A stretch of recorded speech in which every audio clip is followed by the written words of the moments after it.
Assalamualaikum warahmatullahi wabarakatuh. Halo semuanya, perkenalkan nama saya Alfia Oktanuraini dari Fakultas Teknik Program Studi Teknik Geodesi Angkatan 2025 Universitas Diponegoro dengan NIM akhir 045. Hari ini saya akan menyampaikan sebuah ulasan terkait permasalahan bahasa Indonesia yang kerap terjadi di lingkungan sekitar kita, khususnya di kalangan mahasiswa. Topik yang akan saya bahas adalah fenomena campur kode, yaitu kebiasaan mencampurkan bahasa Indonesia dengan bahasa asing atau bahasa daerah dalam suatu percakapan. Fenomena ini terdengar sangat akrab di telinga kita, namun tanpa kita sadari, hal ini membawa dampak yang cukup serius terhadap keberlangsungan bahasa Indonesia itu sendiri. Bahasa Indonesia adalah identitas bangsa. Bahasa ini telah diperjuangkan sejak Sumpah Pemuda pada tahun 1928 dan ditetapkan sebagai bahasa resmi negara melalui Undang-Undang Dasar 1945. Namun, sering berjalannya waktu dan masuknya pengaruh globalisasi, penggunaan bahasa Indonesia yang baik dan benar mulai mengalami pergeseran, terutama di kalangan generasi muda. Coba kita perhatikan percakapan yang sering terjadi di sekitar kita. Tidak jarang kita mendengar kalimat seperti, itu deadline-nya kapan sih? Gue udah thinking banget soal tugasnya. Atau, bro, nanti kita meeting dulu ya buat bahas proposal itu. Nah, kalimat-kalimat semacam ini sudah menjadi hal yang sangat biasa kita dengar di kantin, di kelas, bahkan dalam forum diskusi akademik. Inilah yang disebut sebagai campur kode. Campur kode sendiri merupakan gejala berbahasa di mana seorang penutur menyisipkan unsur bahasa lain ke dalam tuturannya. Dalam konteks mahasiswa Indonesia saat ini, bahasa Inggris menjadi bahasa yang paling sering dicampurkan ke dalam percakapan berbahasa Indonesia. Pertanyaannya adalah, mengapa ini terjadi dan apa sih dampaknya? Berdasarkan pengamatan yang saya lakukan di lingkungan kampus, ada beberapa faktor utama yang mendorong terjadinya fenomena campur kode ini. Yang pertama, pengaruh media sosial dan teknologi digital. Hampir seluruh platform digital yang digunakan mahasiswa, mulai dari Instagram, TikTok, hingga YouTube menggunakan bahasa Inggris sebagai bahasa utama antarmukanya. Konten yang dikonsumsi setiap hari juga secara tidak langsung membentuk kebiasaan berbicara mahasiswa. Kata-kata seperti update, upload, streaming, collab, dan viral pun masuk ke dalam percakapan sehari-hari tanpa terasa. Yang kedua, faktor gengsi dan citra sosial. Sebagian mahasiswa merasa bahwa menggunakan kata-kata berbahasa Inggris membuat mereka terlihat lebih modern, lebih terpelajar, atau lebih gaul. Ini adalah persoalan mentalitas yang perlu kita renungkan bersama. Apakah benar kecerdasan seseorang diukur dari seberapa banyak kosakata yang ia selipkan dalam pembicaraannya? Yang terakhir, yang ketiga, minimnya pembiasaan penggunaan bahasa Indonesia yang baik dalam lingkungan akademik. Banyak diskusi ilmiah yang seharusnya menggunakan bahasa Indonesia justru bercampur dengan istilah asing tanpa padanan yang jelas. Bahkan, sebagian mahasiswa mengaku merasa canggung ketika harus berbicara bahasa Indonesia yang baku karena mereka tidak terbiasa.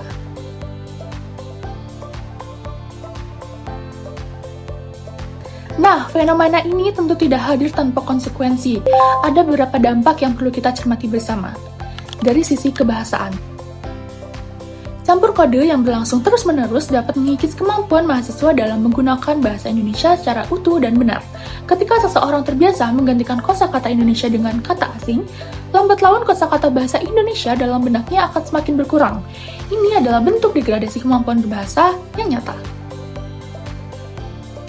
Dari sisi identitas dan budaya, bahasa adalah cerminan jati diri suatu bangsa. Ketika generasi muda mulai enggan menggunakan bahasa Indonesia secara penuh, ini menjadi sinyal bahwa rasa enggan terhadap bahasa sendiri mulai memudar. Padahal bahasa Indonesia adalah warisan leluhur yang harus kita jaga dan lestarikan. Dari sisi komunikasi, campur kode juga dapat menciptakan kesenjangan pemahaman. Tidak semua orang memahami istilah asing yang digunakan. Ini berpotensi menyebabkan miskomunikasi, terutama ketika berkomunikasi dengan orang yang lebih tua atau yang tidak terbiasa dengan istilah-istilah asing tersebut.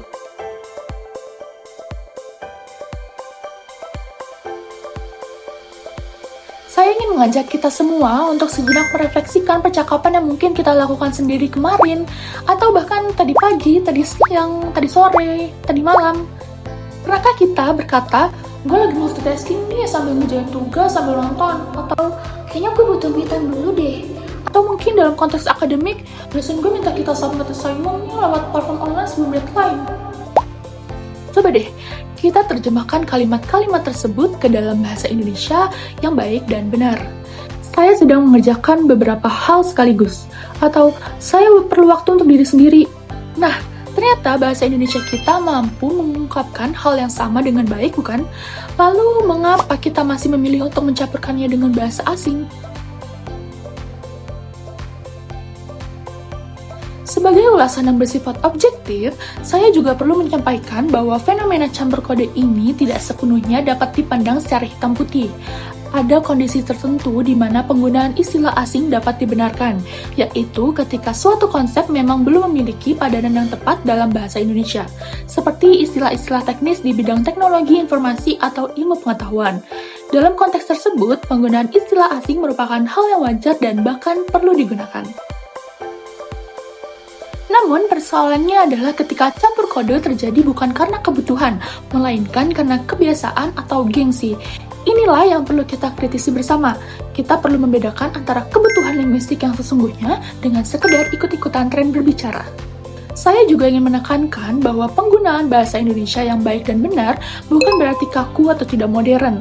Justru kemampuan seseorang untuk mengekspresikan gagasan yang kompleks menggunakan bahasa Indonesia yang fasih mencerminkan tingkat kecerdasan dan wawasan yang tinggi. Banyak intelektual dan tokoh-tokoh berpengaruh yang justru sangat bangga dan konsisten menggunakan bahasa Indonesia dalam setiap kesempatan.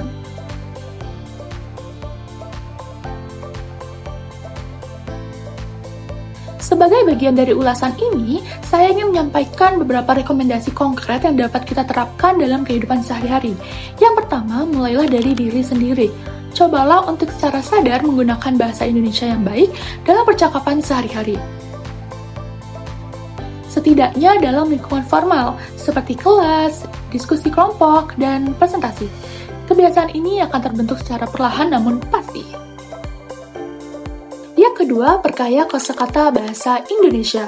Banyak sekali dari kita yang belum mengetahui bahwa bahasa Indonesia memiliki kosakata yang sangat kaya untuk mengungkapkan berbagai konsep.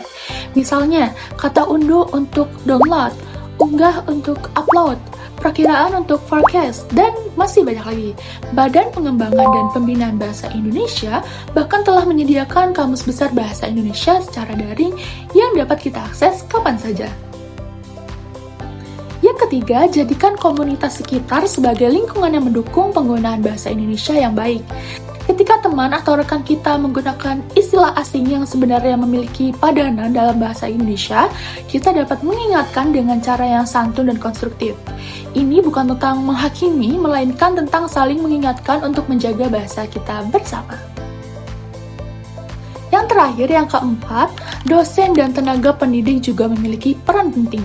Penggunaan bahasa Indonesia yang baik dan konsisten dalam proses pembelajaran akan memberikan contoh nyata bagi mahasiswa tentang bagaimana seharusnya bahasa Indonesia digunakan dalam konteks akademik. Sebelum saya menutup ulasan ini, izinkan saya untuk menyampaikan sebuah refleksi. Bahasa adalah jiwa sebuah bangsa. Ketika kita merawat bahasa kita, kita sesungguhnya sedang merawat identitas dan martabat bangsa itu sendiri. Sumpah Pemuda 1928 telah mengikrarkan bahasa Indonesia sebagai bahasa persatuan. Sudah menjadi kewajiban kita semua sebagai generasi penerus untuk menjaga dan juga memuliakan ikrar tersebut. Campur kode memang bukan sesuatu yang dapat dihilangkan dalam sekejap, karena bahasa selalu berkembang mengikuti zaman. Namun, kita dapat memilih untuk menggunakannya secara bijak, sadar, dan bertanggung jawab. Gunakan bahasa Indonesia dengan penuh kebanggaan karena bahasa ini adalah anugerah dan identitas kita sebagai warga bangsa Indonesia. Demikian ulasan yang dapat saya sampaikan pada kesempatan kali ini. Saya mohon maaf apabila dalam penyampaian terdapat kekurangan. Semoga ulasan ini bermanfaat dan dapat menginspirasi kita semua untuk lebih mencintai dan menggunakan bahasa Indonesia dengan sebaik-baiknya. Terima kasih atas perhatian yang diberikan. Wassalamualaikum warahmatullahi wabarakatuh.